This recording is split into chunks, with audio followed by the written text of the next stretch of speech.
47 model. We were quite proud of it, a coupe. When you graduate from a Model A, when the kids started coming along, we had so many we had to lay them up in the back of the seat there. Model A coupe. Yeah, I had Roger, I had Lloyd and Albert and Barbara and Dickie in a coupe, just a two-door coupe, before we got the 36 Ford. And when we got that, it was all windows. I couldn't get over how much I could see.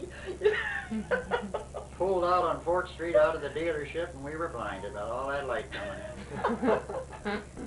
And that's another one. We had cows then too, you know, we buy this feed. Well, this had a trunk like on the back of it, something like the Lincoln looks now I out paid there. $28 for that. You could get the feed in real easy, but try to get it out. It was only about that wide, you know. You couldn't get the bag out. You had to get it out with something else and put it in something else. I had to bail that bag of dairy food out. How much was gas?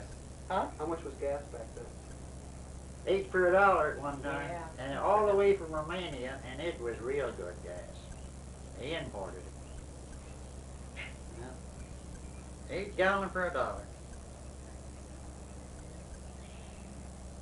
That reminds me, on the news today, Nigeria cut their price $2 a barrel, so Saudi Arabia's cutting production. Got trouble again. Trying to keep the price up. Yeah. You recording all this? It's on auto.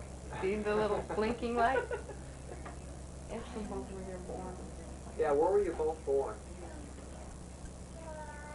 I was born in Hamtramck. In Trenton. You know where that is? Mm-hmm. Where my family was from. He was born in Northville. Yorkville. It's where my family lives now.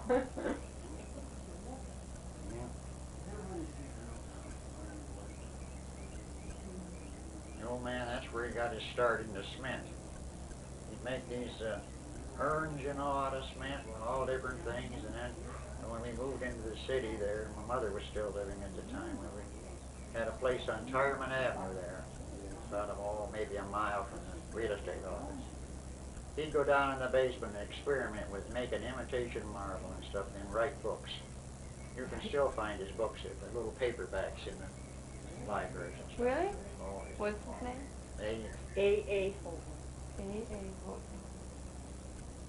Anyway, What are the books about?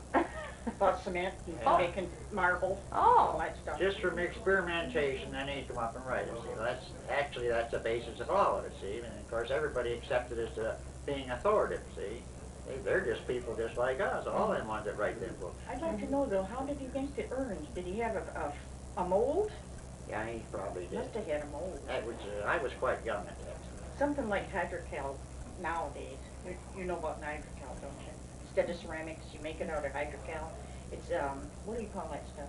Plaster of Paris. Plaster of Paris, if they sell it. And you buy these special molds, and all you do is put it in there and let it harden and take it out and make it. It's a lot easier than taking the ceramics to a kiln and have it fired.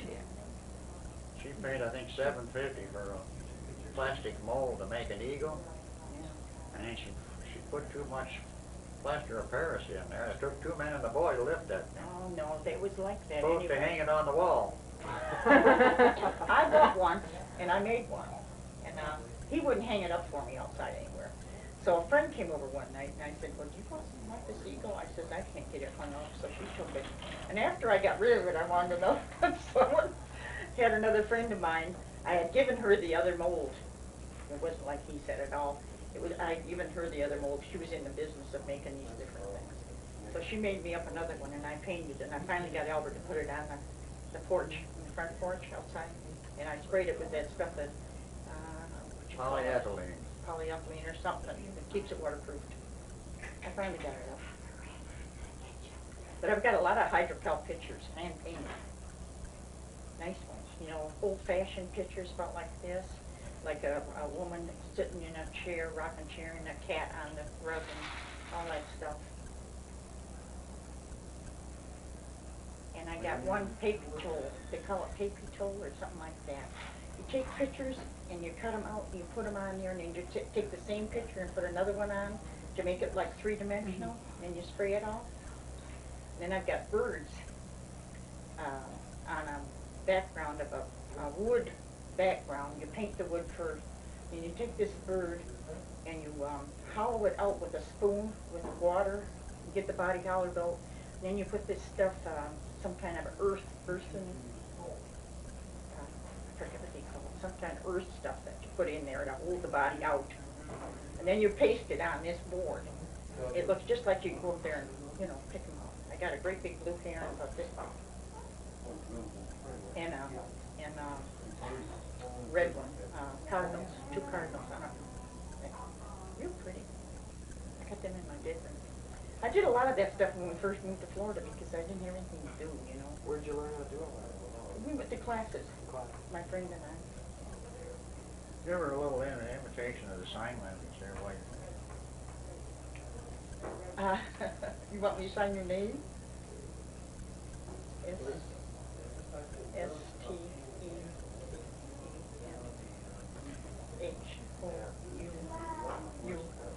Oh, geez, you have to do it over. Start again. You didn't have her signing? Her hand was out of it. Oh, try do it again.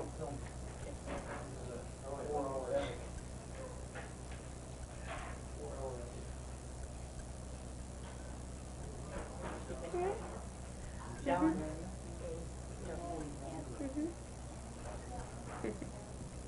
now she needs somebody to learn this so they can talk to her. Yes, that's what I need most of all. Somebody in the family that can talk to me. Nobody's interested. Because, see, I can't hear good, and I need somebody to speak to me in sign language.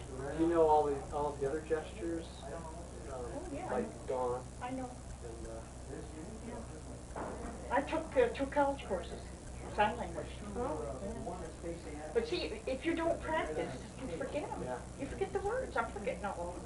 But there's a woman in our church is going to start up another beginner's class, and she wants me to help in November. I'm going to go in maybe once a week. But see, I'm so self-conscious, I can't get up in front like in church. If there's any deaf people there at all, there has to be a signer to sign the message, or in the hymns. But I can't get up there, I'm too self-conscious. I get so nervous I fall down, I can't do it. But I do talk to them once in a while, the deaf people, but we haven't got too many. The only time they come to church is when they put on a free meal. Third Sunday in every month they have a potluck dinner, and you see a lot of them coming in. But otherwise, maybe 2 or 3 families. You know. But it's really fascinating, really. I like it. They've made a lot of improvements how these people can converse with the police and the fire and one thing. Now that they got the special equipment, but most of them can't afford it. Yeah, Living on a shoestring. got these special